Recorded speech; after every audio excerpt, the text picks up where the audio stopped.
Welcome to the deep dive.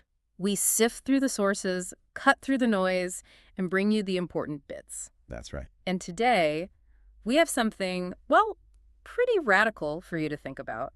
What if a huge chunk of history, ancient empires, famous wars, what if it's all fundamentally misdated? Or maybe even just echoes of stuff that happened much later, like in the Middle Ages. Exactly. It's a bit mind-bending. Today, we're doing a deep dive into the new chronology. Which is, yeah, a really controversial theory. It basically shakes up the historical timelines we all accept. Our main source today is a book called The Issue with Troy. It picks apart historical ages, looks at data, and suggests these massive shifts in chronology. So our mission here is to explore what this theory actually claims, look at the parallels they draw, some are pretty surprising, actually, and try to understand why it causes such a stir in academic circles. Yeah, we'll dig into the details from the source, follow the logic, but importantly, we're not here to say if it's right or wrong. Nope. Think of us more as your guides through this really fascinating, maybe contentious intellectual territory. Okay, so let's dive right in. The core idea. The fundamental claim seems to be that the standard timeline, The one mostly set up by Scaliger and Petavius back in the 16th, 17th centuries. right, that timeline is, according to this theory, just wrong, flawed. Deeply flawed, yeah. And one of the key points is that historical events have been systematically misdated. Systematically, not just random errors. That's the assertion, often by hundreds of years, sometimes even thousands. Thousands of years, wow. Yeah. The source talks about these phantom copies. Phantom copies, what does that mean?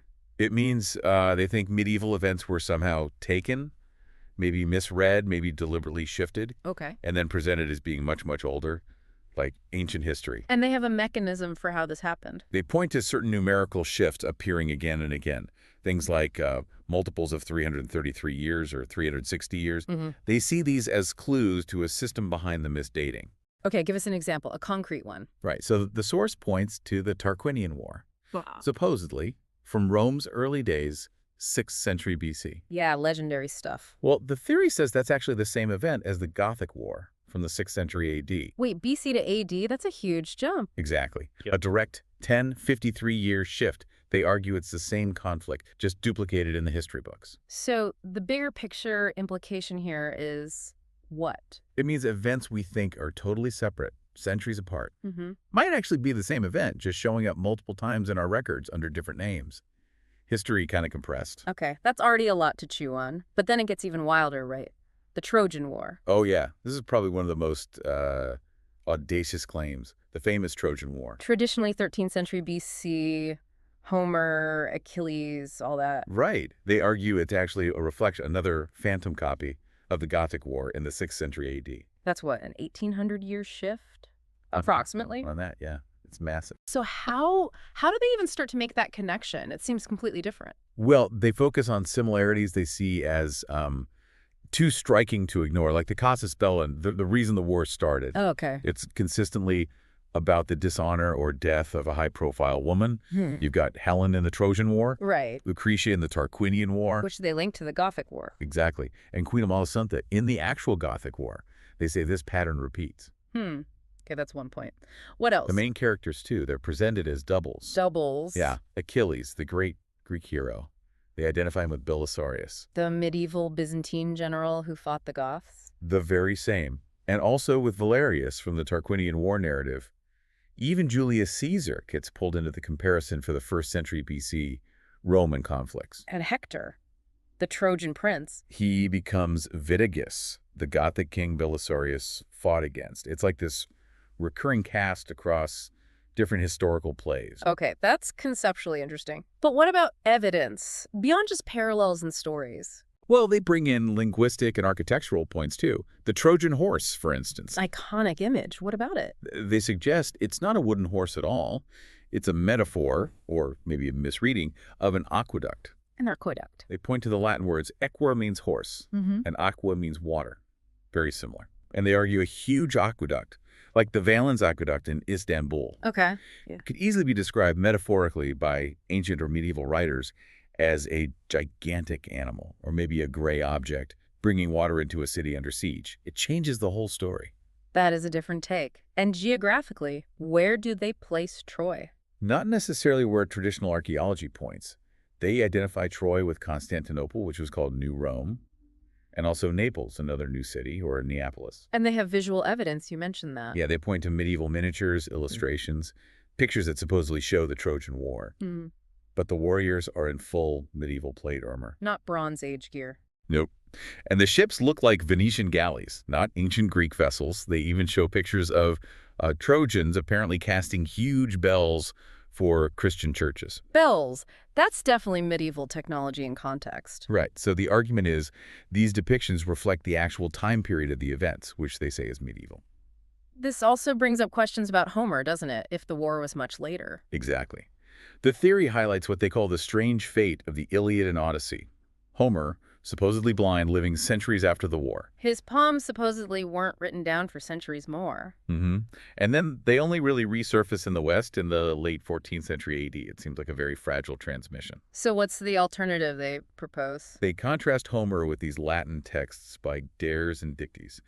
These guys were claimed to be actual participants in the Trojan War. Okay. And crucially, the earliest surviving manuscripts of their accounts date to the 6th century AD. The exact time they claim the real Trojan War, the Gothic War, happened. Precisely.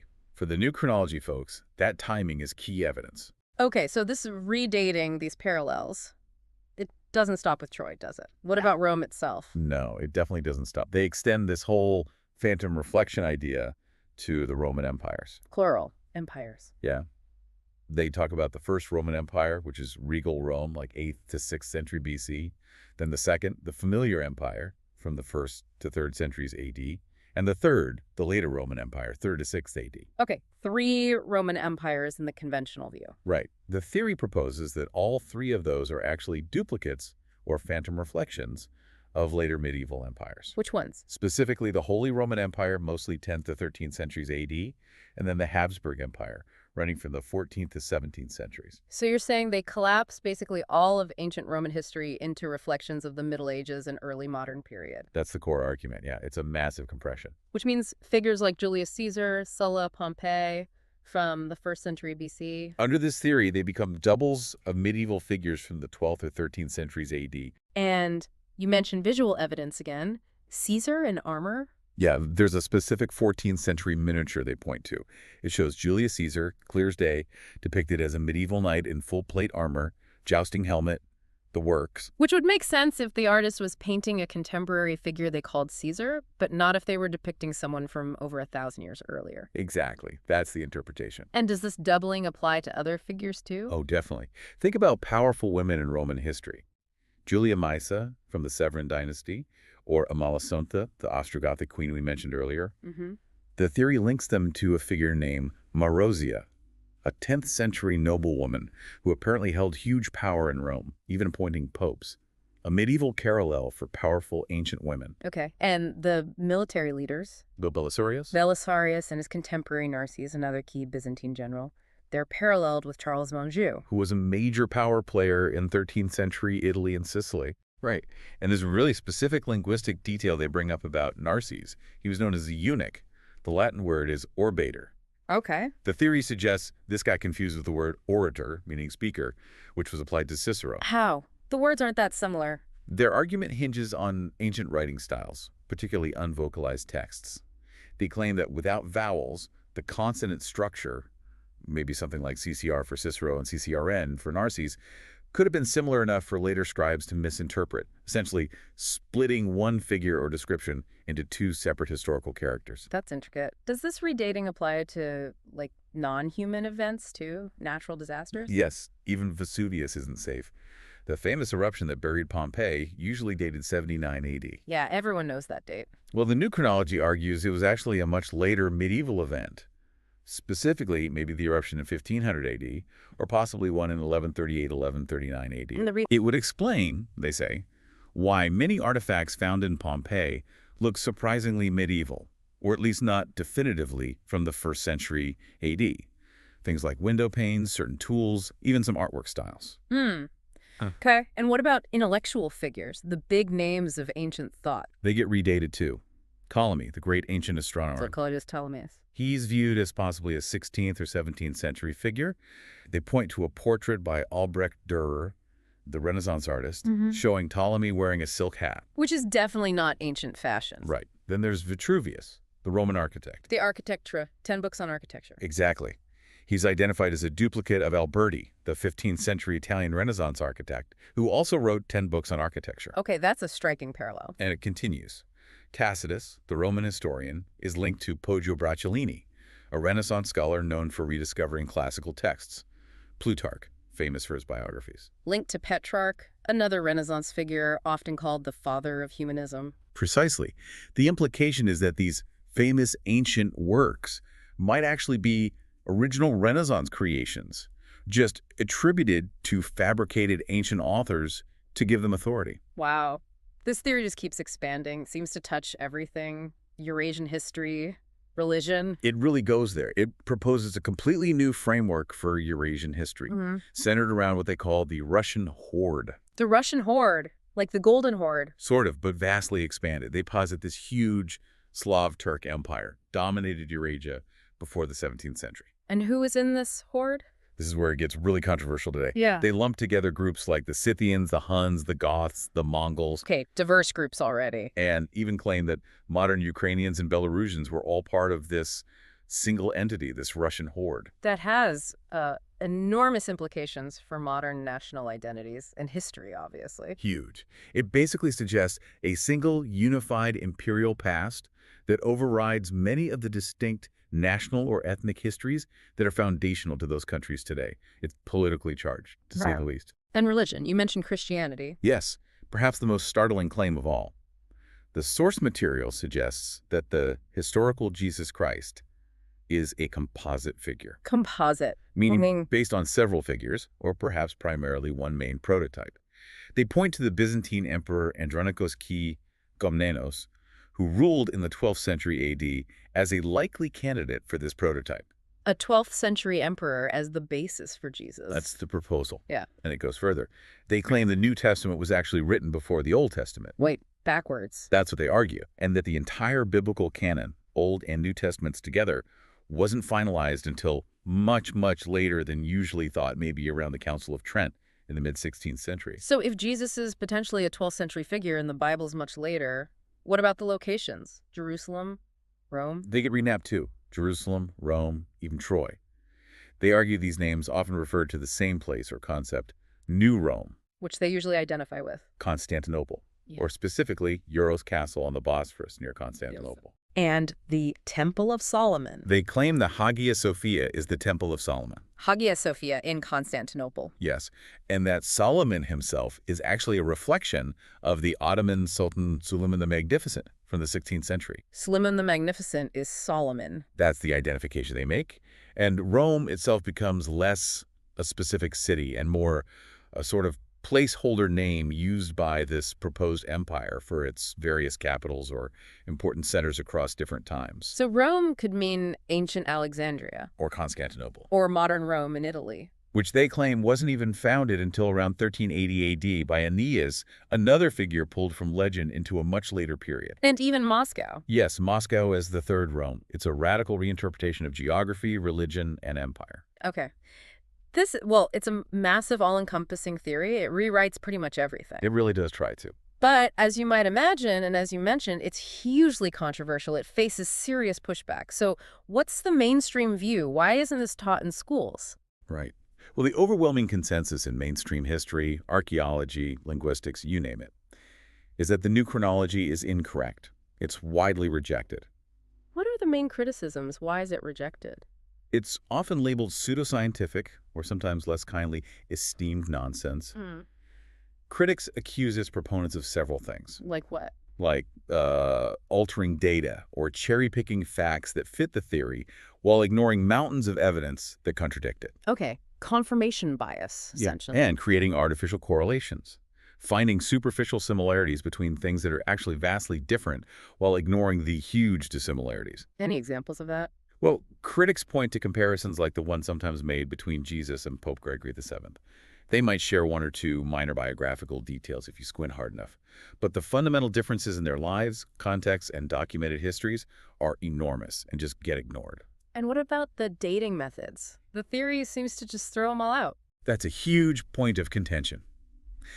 The new chronology rejects archaeological stratification, dendrochronology, tree ring dating, paleography, carbon dating, basically all the standard tools. On what grounds? They claim these methods are fundamentally flawed or circular because they depend on the traditional chronology they're trying to disprove. They assert, pretty boldly, that no document can be reliably dated earlier than the 11th century AD. And the counterargument from mainstream science? Is that these methods, while maybe having margins of error, are independently verifiable and cross-corroborate each other and the conventional timeline to a remarkable degree. For example? Well, scholars point to things like ancient astronomical records, cuneiform tablets from Mesopotamia recording eclipses or planetary positions. These can be dated with incredible precision using modern astronomical calculations, sometimes to the exact day. And those dates match? They consistently match the conventional timeline, going back well into the first millennium BC. And methods like dendrochronology. Scientists state it provides an unbroken, verifiable sequence going back over 12,000 years in some regions. So strong disagreement on the validity of the fundamental dating evidence. Absolutely. That's where the core conflict lies. It's really important for us to reiterate here, our goal in this deep dive wasn't to convince you one way or the other. Not at all. It was to lay out the claims, the arguments, the parallels presented in the source material about the new chronology because, frankly, they are fascinating, even if widely disputed. We want to present them impartially so you, our listener, can engage with the ideas yourself.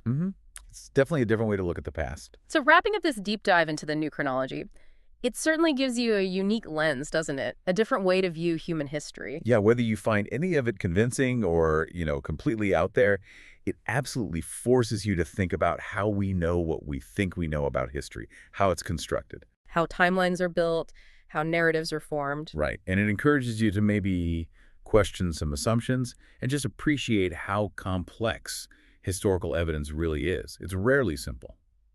So what does this all mean for you listening? Maybe it's just a reminder that history isn't always a settled story written in stone.